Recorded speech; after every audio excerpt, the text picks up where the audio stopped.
بسم اللہ الرحمن الرحیم۔ السلام علیکم ناظرین، چورہ شریف میں سالانہ ختم نبوت کانفرنس اور عرس مبارک کے موقع پر محمد متین خالد صاحب نے بہت ہی مدلل خطاب کیا ہے۔ اپنے ناظرین کو وہ خطاب سناتا ہوں۔ سب سے بڑی بات یہ حضرات کہ میں بڑے بڑے مشائخ حضرات کی خدمت میں حاضر ہوا ہوں، بڑے عرسوں کی تقریبات میں گیا ہوں۔ یہ بہت سعادت مندی کی بات ہے کہ کسی آستانے نے اپنے عرس کی تقریبات کو حضور علیہ السلام کی عزت و ناموس اور ختم نبوت کے تحفظ کی اہمیت اور فضیلت میں تبدیل کر دیا۔ سبحان اللہ، یہ بہت بڑی سعادت ہے۔ نعرہ تکبیر، نعرہ رسالت، تاجدار ختم نبوت، آستانہ علیہ چورہ شریف، کیا بات ہے قبلہ۔ حضرت وہ شعر یاد آ گیا کہ حفیظ جلندری نے کہا تھا کہ کوئی ایسا اہل دل ہو کہ فسانہ محبت، میں اس کو سنا کے روؤں وہ مجھ کو سنا کے روئے۔ تو حضرت وہ میں تو چند باتیں عرض کرنی۔ حضرت بات یہ ہے کہ جس طرح اللہ رب العزت انبیاء کا انتخاب خود کرتے ہیں، ہر کسی کو، ہر کس و ناقص کو یہ توفیق نہیں کہ وہ نبی یا رسول بن جائے، یہ اللہ کا انتخاب ہوتا ہے۔ تو اسی طرح اگر جہاں تحفظ ختم نبوت کی کانفرنس ہو رہی ہے اور جس کو اللہ توفیق دیتا ہے تحفظ ختم نبوت کا کام کرنے کا، یہ جتنے بھی حضرات ہیں جیسے ہمارے قبلہ پیر صاحب ہیں، یہ بھی اللہ کا انتخاب ہے کہ اللہ کس سے کیا کام لیتا ہے۔ حضرات گرامی، اگر یہاں پہ سی آئی ڈی والے حضرات بیٹھے ہوں تو میری ان سے ایک چھوٹی سی درخواست ہے، وہ میرے چھوٹے بھائی ہیں، میں ان سے وعدہ کرتا ہوں کہ میں مدینہ طیبہ نبی علیہ السلام کی بارگاہ میں جا رہا ہوں، میں ان کے لیے دعا کروں گا۔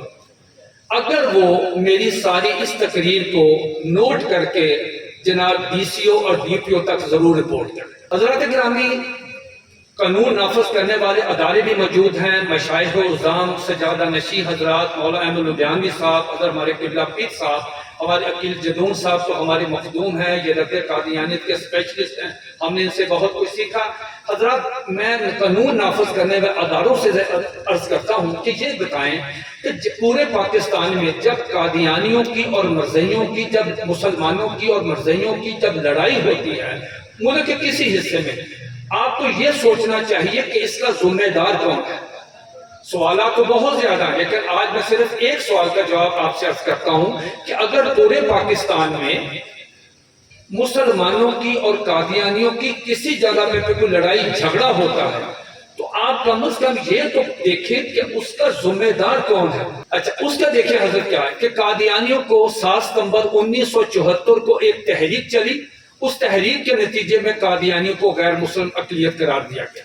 حضرت ہوا یہ کہ اسمبلی میں حضرت مولانا شاہ نورانی رحمۃ اللہ نے ایک بل پیش کیا کہ قادیانیوں کو غیر مسلم اقلیت قرار دیا جائے۔ ہوتا یہ ہے قومی اسمبلی میں کہ جب آپ بل پیش کرتے ہیں تو سپیکر قومی اسمبلی کہتا ہے کہ جو اس قرارداد کے حق میں جو کہتے ہیں کہ مرزائی غیر مسلم ہے وہ سائڈ پر آ جائے، دائیں طرف آ جائے، جو کہتے ہیں غیر مسلم ہے وہ بائیں طرف آ جائے، جو حق میں کہ جو کہتے ہیں غیر مسلم وہ دائیں طرف آ جائیں، جو کہتے ہیں جی ہم نے قرارداد کو نہیں مانتے قادیانی مسلمان ہیں وہ بائیں طرف آ جائیں۔ تو یہ جتنے بھی جمہوری ملک ہیں پوری دنیا میں اس میں ایسے ہی ہوتا ہے۔ لیکن بھٹو صاحب نے مولانا نورانی رحمۃ اللہ علیہ اور باقی حضرات سے کہا کہ یار ہم یہ قرارداد جو بل ہے پیش کر رہے ہیں یہ تو 2 منٹ کا کام ہے، لیکن کیا آپ اجازت دیتے ہیں کہ بہت بڑا ہم کام کرنے جا رہے ہیں، ہم وہ قادیانی جماعت کے خلیفے کو بلا لیتے ہیں۔ انہوں نے کہا جی ہمیں کوئی اعتراض نہیں۔ چنانچہ حضرت وہ قادیانی خلیفہ جو ہے مرزا ناصر، وہ اپنے پورے لاؤ لشکر کے ساتھ قومی اسمبلی میں آیا، اس میں بھٹو صاحب موجود تھے، صاحبزادہ فروخ علی خان صاحب سپیکر تھے، مولانا کوثر نیازی جو تھے وہ وزیر مذہبی امور اور وزارت جو قانون ہے اس کے جناب عبدالحفیظ پیرزادہ صاحب۔ تو چنانچہ حضرت جب کارروائی شروع ہوئی تو اس میں طے پایا کہ کوئی قومی اسمبلی کا کوئی آدمی بھی ہے، کوئی ایم این اے جو ہے براہ راست سوال نہیں کرے گا، جتنے بھی سوالات ہوں گے وہ ملک کا اٹارنی جنرل جی یا بختیار صاحب جو ہیں یہ اس سے سوال و جواب کریں۔ حضرت وہ لمبی کاروائی ہے، لمبی باتیں ہیں، کیا ہوا، کیا کنفیشن ہوا، 13 دن کی بڑی دلچسپ کاروائی ہوئی۔ لیکن اس میں صرف میں ایک بات آپ سے عرض کرتا ہوں حضرت کہ اس میں ہوا یہ کہ پانسا کیسے پلٹا اور کیسے وہ ایک جذبات کی فضا بنی، غصے کی فضا بنی کہ جب قادیانی ہمارے دوست قادیانیوں کے ساتھ کھاتے پیتے اٹھتے بیٹھتے ہیں، وہ ان کے ساتھ ہمیں کہتے ہیں جی وہ بڑے خوش اخلاق ہیں، لیکن جب یحییٰ بختیار نے بھٹو صاحب کی موجودگی میں قادیانیوں کی ایک کتاب ہے آئینہ کمالات اسلام، وہ 5 نمبر والیوم ہے، اس وقت میرے پاس موبائل پہ موجود ہے، عقیل جدون صاحب کے پاس موجود ہے، میں آپ کے سامنے جتنی گفتگو کروں گا میں آپ سے وعدہ کرتا ہوں کہ کوئی ایک حوالہ بھی اگر آپ کسی کے سامنے پیش کریں گے انشاءاللہ آپ کو شرمندگی نہیں ہوگی، آپ کی کنڈ نہیں لگے گی، میں اس کا جواب دوں گا۔ حضرت جب یہ آئینہ کمالات اسلام کا صفحہ نمبر 547 اور 548 پیش کیا اور یحییٰ بختیار نے بھٹو صاحب کی موجودگی میں اس سے پوچھا کہ آپ یہ بتائیں کہ کیا آپ اس عبارت کو مانتے ہیں، تسلیم کرتے ہیں؟ انہوں نے کہا جی بالکل ہم تسلیم کرتے ہیں۔ عبارت حضرت کیا ہے؟ ہر قادیانی کا عقیدہ ہے، ہر قادیانی کا، یہ کہتے ہیں ان کا اخلاق بڑا اچھا، ان کے ساتھ کھاتے پیتے اٹھتے بیٹھتے، ان کی شادی غمی میں جاتے ہیں۔ ذرا ان سے پوچھ بھی لیں کہ یار یہ آئینہ کمالات اسلام کا صفحہ نمبر 547 اور 548 کیا کہتا ہے؟ اس کے بعد اگر آپ میں کوئی رتی برابر بھی کسی مسلمان میں غیرت ہوگی تو وہ قادیانی کے ساتھ کبھی بھی اس کے ساتھ دوستی نہیں رکھے گا۔ اب اصل اس میں کیا لکھا؟ اس میں کہا کہ جو شخص اس میں کون؟ آپ بھی شامل، میں بھی، اس میں بھٹو صاحب بھی، اس میں عمران خان بھی، اس میں نواز شریف بھی، اس میں زرداری صاحب بھی، اس میں فضل الرحمان صاحب بھی، اس میں سارے حضرات، کہ جو شخص بھی مرزا قادیانی کو نبی اور رسول نہیں مانتا، اس کی کتابوں میں جو کچھ خرافات لکھی ہوئی ہیں اس کی تصدیق نہیں کرتا، اس کی ماں کنجری کی اولاد ہے۔ اگر یہ حوالہ موجود نہ ہو حضرات گرامی، میں آپ کا مجرم ہوں۔ یہ اتنی بات کہی اور جب مرزا ناصر نے کہا کہ ہم اس بات کو مانتے ہیں تو حضرت وہاں تو کہرام مچ گیا۔ بھٹو صاحب جیسا سیکولر ٹھنڈے مزاج کا بندہ وہ کھڑا ہو گیا، اس نے کہا کہ یار میری ماں، میں جس طرح کا بھی ہوں، میری والدہ جو ہے وہ عفیفہ ہے، وہ تہجد گزار ہے، تمہیں کس شخص نے یہ رائٹ دیا ہے کہ ایک شخص مرزا قادیانی کو نبی نہیں مانتا، آپ اس کی والدہ کو پروستی جھوٹ کہہ رہے ہیں؟ تو حضرت 7 ستمبر 1974 کو قادیانیوں کو غیر مسلم اقلیت قرار دیا گیا۔ ان کے تمام کفریہ عقائد جو تھے وہ کنفیشن کیا مرزا ناصر نے۔ اس کے بعد حضرت قادیانی غیر مسلم ہونے کے باوجود 10 سال تک 10 اعلان وہ جلسے کرتے رہے، جلوس نکالتے رہے، تقریبات کرتے رہے، لٹریچر تقسیم کرتے رہے، مرزا قادیانی کے ساتھ صلی اللہ علیہ وآلہ وسلم لکھتے رہے، اس کی بیوی کو ام المومنین کہتے، اس کے دوستوں کو صحابہ کہتے، اس کی باتوں کو حدیث کہتے، اس کی بیٹی کو سیدۃ النساء کہتے، ربوہ کو مدینہ کہتے، قادیان کو مکہ کہتے۔ حضرت یہ لٹریچر پمفلٹ تقسیم ہوتے رہے، یہ سب اکابرین جو سٹیج پہ بیٹھے ہیں یہ اچھی طرح جانتے ہیں۔ چنانچہ 10 سال کے بعد ایک تحریک چلی، اس تحریک کے نتیجے میں حکومت نے امتناع قادیانیت جو قانون ہے وہ پاس کیا۔ تعزیرات پاکستان میں ایک دفعہ ہے 298 سی۔ سب حضرات اس 298 سی کو یاد کر لیں، آپ کو فائدہ ہوگا جب کبھی تھانے جائیں گے، کسی قادیانی کے خلاف کارروائی کریں گے، آپ کو آسانی ہوگی۔ سارے حضرات بلند آواز سے ایک دفعہ کہہ دیں 298 سی۔ حضرت اس میں لکھا ہے کہ اگر کوئی قادیانی اپنے آپ کو مسلمان کہے، اپنے مذہب کو اسلام کہے، کوئی ایسی حرکت کرے اس حرکت سے معلوم ہو کہ یہ تو مسلمانوں والی حرکت ہے، مثال کے طور پہ اپنی بیٹی کا بیٹے کا شادی کارڈ شائع کرے، اس کے اوپر اگر بسم اللہ الرحمن الرحیم لکھے، انشاءاللہ ماشاءاللہ نکاح مسنونہ اگر وہ لکھے، جیم سین میم فالے سارے جو نیچے جیم سین میم فے لکھا ہوتا، اور متمنی شرکت، سب کے خلاف پرچہ درج ہوگا 298 سی کے تحت، جس کی سزا 3 سال قید ہے۔ یہ آپ نے اپنے علاقوں میں جب قانون آپ کے ساتھ ہے تو آپ نے اس پہ امپلیمنٹیشن کروانی ہے، یہ قانون ہے۔ کوئی قادیانی اپنی عبادت گاہ کو مسجد نہیں کہہ سکتا، اذان نہیں دے سکتا، کلمہ طیبہ نہیں پڑھ سکتا، شعر اسلامی استعمال نہیں کر سکتا، قربانی نہیں کر سکتا، اس کی عبادت گاہ پہ مسلمانوں کی طرز پر مسجد کے مینار نہیں ہو سکتے، یہ قانون کی خلاف ورزی ہے۔ لیکن آپ نے قانون کو ہاتھ میں نہیں لینا، آپ نے جو کچھ کرنا آئین اور قانون کی روشنی میں جید علماء کرام کو لے کے آپ نے تھانے میں جا کے مقدمہ اور قانونی کارروائی کروانی۔ حضرات جب یہ قانون آ گیا، قانون آنے کے بعد یہ پاکستان کی سپریم کورٹ میں قادیانی چلے گئے۔ قادیانیوں نے جا کے پاکستان کی سپریم کورٹ میں جہاں جو الفاظ کہے، میں صرف دو باتوں پہ عرض کروں گا۔ انہوں نے کہا کہ ہمیں پاکستان میں حقوق حاصل نہیں، نمبر 1 ہمیں پاکستان میں حقوق حاصل نہیں، جس کا ہمارے یہ بڑے بڑے جو بیوروکریٹ ہیں، ڈی پی او، ڈی سی او، ہمارے minister, chief minister, prime minister, یہ اوپر سے ایک ہم پہ دباؤ ڈلواتے ہیں، ایمنسٹی انٹرنیشنل کی طرف سے، یورپی یونین کی طرف سے، امریکہ کی طرف سے، تو وہاں سے دباؤ آتا کہ قادیانیوں کو پاکستان میں حقوق نہیں ہمیں دیتے۔ نمبر وہ جو انہوں نے کہا جا کے پاکستان کی سپریم کورٹ میں، جن کو 5 ججوں نے یہ ججمنٹ، یہ فیصلہ سنایا، اس ججوں کے سامنے، فل بینچ کے سامنے، سپریم کورٹ کے ججوں کے سامنے انہوں نے کہا کہ جناب ہمیں تو کلمہ نہیں پڑھنے دیتے، ہم جب کلمہ لکھتے ہیں اپنی عبادت گاہ کے اوپر، گھروں کے اوپر، یا دکان میں کسی کیلنڈر کے اوپر، تو یہ ہم پہ پرچہ کرواتے ہیں۔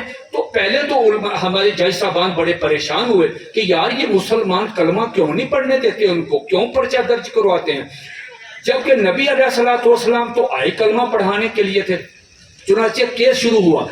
اس کا جتنے حضرات یہاں پڑھے لکھے ہیں، میں ان سے درخواست کروں گا، بالخصوص میں سجادہ نشین حضرات سے، کہ اس ججمنٹ کو ضرور پڑھیں۔ اس کا ترجمہ بھی ہو گیا ہے اردو میں اور انگلش بھی ہے۔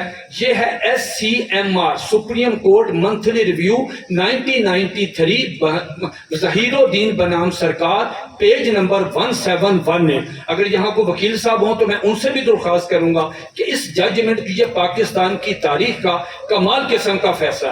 2 چیزیں لے کے گئے کہ جناب ہمیں پاکستان میں حقوق حاصل نہیں، نمبر 2 کہا کہ صاحب ہمیں کلمہ نہیں پڑھنے دیتے۔ اب دیکھیں پاکستان کی سپریم کورٹ نے کیا کہا کہ ہم نے آپ کے تمام کتابیں، رسالے، لٹریچر، تمام چیزیں پڑھی ہیں۔ یہ دیکھیں سپریم کورٹ نے کیا کہا حضرات، یہ کہتے ہیں ہمیں حقوق حاصل نہیں۔ قبلہ پیر صاحب میں آپ کی توجہ چاہوں گا جی، انہوں نے کہا کہ ہمیں حقوق حاصل نہیں۔ پاکستان کی سپریم کورٹ کے 5 ججوں نے، آج بھی فیصلہ موجود ہے۔ افسوس یہ ہے کہ ہماری حکومت جو ہے اس فیصلے سے آنکھیں چھپا رہی ہے، وہ اس کو دیکھ نہیں رہی۔ اس کو دیکھیں تو سپریم کورٹ نے کہا کیا ہے، 5 ججوں کا فیصلہ حضرت، انہوں نے کہا ہمیں حقوق حاصل نہیں۔ پاکستان کی سپریم کورٹ نے کہا کہ ہم نے آپ کی تمام کتابیں، رسالے، اخبارات، دلائل آپ کے بھی سنے، ہم اس نتیجے پہ پہنچے ہیں کہ آپ دھوکے باز ہیں، اور دھوکے بازوں کے کوئی حقوق نہیں ہوتے۔ اللہ کی قسم، اگر یہ انگلش والا جملے، 2 جملے، اگر پاکستان کی سپریم کورٹ میرے متعلق، اللہ نہ کرے میرے متعلق کہتی، اللہ کی قسم میں اپنے گھر سے شرمندگی کی وجہ سے باہر نہ نکلتا۔ سپریم کورٹ نے انگلش میں ایک لفظ کہا، یو آر فراڈولنٹ نان مسلم، تم دھوکے باز ہو، اور دوسرا لفظ استعمال کیا حضرت، unscrupulous non-Muslim۔ اگر میں اس کا اردو ترجمہ کروں تو شاید آپ کو مزہ نہ آئے، اگر آپ مجھے اجازت دیں، اگر میرا ترجمہ ہوا غلط کہ متین صاحب آپ غلط ترجمہ کر کے گئے، میں اللہ کی قسم اٹھا کے کہتا ہوں، میں اس شخص کو جو مجھ پہ اعتراض کرے گا اگر غلط ترجمہ مجھے 10,000 روپے نقد انعام دو۔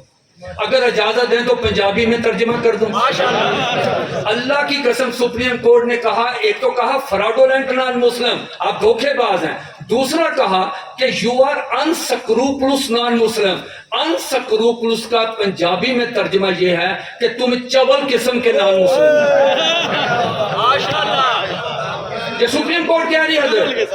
آگے دیکھیں سپریم کورٹ نے، حضرت 2 باتیں، ٹائم تھوڑا، 2 باتیں اور سن لیں۔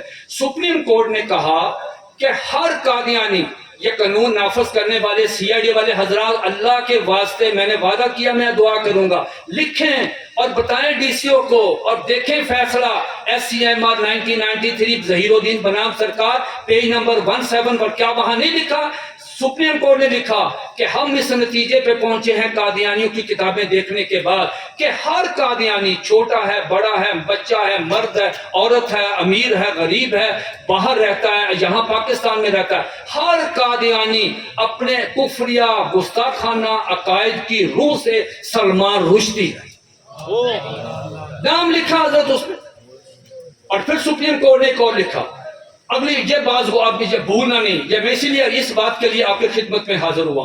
دوسری بات سپریم کورٹ نے کہا کہ آپ کہتے ہو ہمیں کلمہ نہیں پڑھنے دیتے، اور ہم نے آپ کا لٹریچر دیکھا، ہم نے آپ کی کتابیں دیکھی، آپ کے وکیل کو سنا، مخالف وکیل کو سنا، آپ کو تو بات ہی نہیں آئی۔ ہم تو اس نتیجے پہ پہنچے ہیں کہ جب کوئی قادیانی کلمہ پڑھتا ہے، جب کوئی قادیانی کلمہ پڑھتا ہے تو جہاں لفظ محمد رسول اللہ آتا ہے وہ اس سے مراد مرزا قادیانی لیتا ہے۔ جب قادیانی کلمہ پڑھتا ہے، جب قادیانی اذان دیتا ہے، اس میں لفظ آتا ہے محمد رسول اللہ، تو اس سے مراد قادیانی جو ہے ہم لیتے ہیں حضور سرور کائنات صلی اللہ علیہ وسلم، لیکن مرزائی اس سے مراد لیتا ہے مرزا قادیانی۔ توجہ رکھیں، آپ بہت خوبصورت جملہ، یہی سے جملے کے لیے میں حاضر ہوں۔ سپریم کورٹ نے کہا، حضرت سپریم کورٹ نے کہا کہ اگر کوئی قادیانی پورے پاکستان میں، اگر کوئی قادیانی شعار اسلامی استعمال کرے، انشاءاللہ ماشاءاللہ بسم اللہ شعار اسلام قربانی کرے، فلاں کرے، السلام علیکم کہے، جو اس پہ تعزیرات پاکستان کی 298 لگے گی، جس کی سزا 3 سال ہے۔ لیکن اگر کسی قادیانی کے گھر کے باہر کلمہ لکھا ہوا پایا گیا، اگر کسی قادیانی کی عبادت گاہ کے باہر کلمہ لکھا پایا گیا، اگر کسی قادیانی کے دفتر میں کلمہ لکھا پایا گیا، اس کی سزا، اس پہ پرچہ ہوگا، اس پہ 298 کے تحت پرچہ نہیں درج ہونا۔ سپریم کورٹ نے کہا اس کے خلاف 295 کے خلاف پرچہ درج ہوگا تحت، جس کی سزائے موت ہے۔ اس لیے کہ تم کلمے میں محمد رسول اللہ سے مراد مرزا قادیانی لیتے ہو، یہ پاکستان کی سپریم کورٹ نے کہہ دیا۔ اس لیے میں DPO حضرات سے کہتا ہوں، آپ نے بھی یہاں نہیں رہنا، ہم نے بھی یہاں نہیں رہنا۔ زندگی میں ایک نیکی، حضرات زندگی میں ایک نیکی ضرور رکھ لیں مرنے سے پہلے، کہ جس نیکی پہ آپ کو فخر، بغیر اس کے مرنے سے پہلے اللہ کے واسطے کو تیاری کر کے جانا۔ حضرات اللہ کی قسم، میں اس آستانے پہ آ کے اتنا خوش ہوا ہوں، اگر میرے بس میں ہوتا میں قبلہ پیر صاحب کو سونے میں تول دیتا۔ ہم عرصوں کی تقریبات میں جاتے ہیں حضرت، وہاں بس قوالیاں اور باہر باقی یہ تحفظ ختم نبوت کی دولت تو کسی آستانے پہ ہوتی نہیں الا ماشاءاللہ۔ تو حضرت دیکھیے اس کا فائدہ کیا ہے، دیکھیے ذرا 2 باتیں بس آخری غور سے سن لیں۔ حضرت جب میرا ٹائم ہو جائے گا تو آپ نے کہنا سبحان اللہ، میں نے بند کر دینی تک۔ اچھا، اس میں حضرت یہ ہوا کہ حضور پوری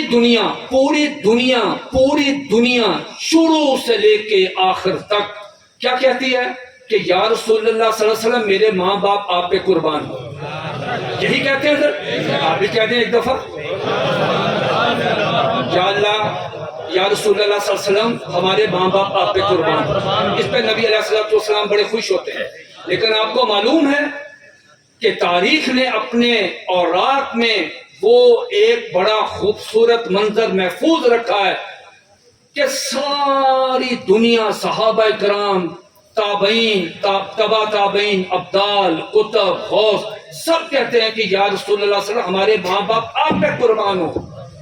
لیکن یہاں دیکھیے ایک منظر کہ یہاں نبی کریم علیہ السلام اپنے ایک صحابی رسول سعد بن ابی وقاص رضی اللہ تعالیٰ کو کہتے ہیں کہ میرے ماں باپ تم پہ قربان ہو۔ حضرت ان کی خوبی کیا تھی؟ ان کی خوبی یہ حضرت کہ جنگ احد میں وہ نبی علیہ السلام کی عزت کا، جان کا تحفظ کر کے وہ جو تیر پیارے آقا علیہ السلام ان کو دیتے تھے، وہ تیر ان پہ پھینکتے تھے، کفار پر۔ تو حضرت سرکار اتنے خوش ہوئے فرمایا ساتھ میرے ماں باپ تم پہ قربان. حضرت آج بھی جو شخص تحفظ ختم نبوت کا کام کرتا ہے حضور علیہ الصلوۃ والسلام گنبد خضرا میں بہت خوش ہوتے ہیں. میرا وجدان اللہ کی قسم ایمان کہتا ہے کہ گنبد خضرا میں حضور نبی کریم علیہ الصلوۃ والسلام اس کانفرنس کو براہ راست ملاحظہ فرماتے ہیں. ایک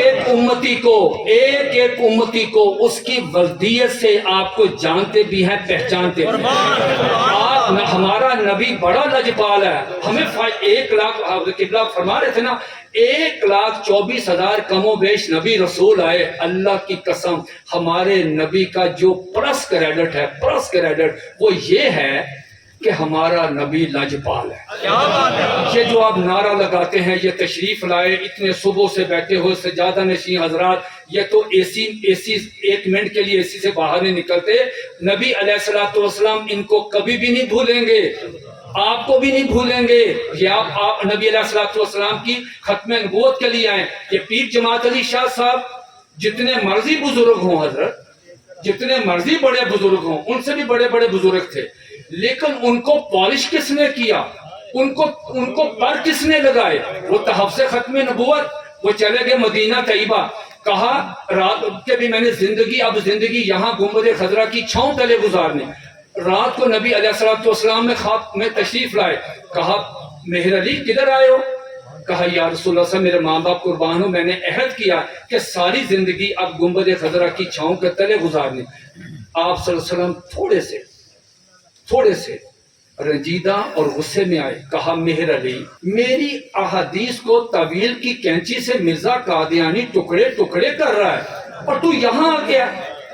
جاؤ جا کے اس کا مقابلہ کرو. یاد رکھیے حضرت میں طالب علم ہوں علماء کرام تشریف فرمائیں نبی کبھی اپنے امتی کو زوال کا معکوس حکم نہیں دیتا وہ ترقی کا حکم دیتا ہے.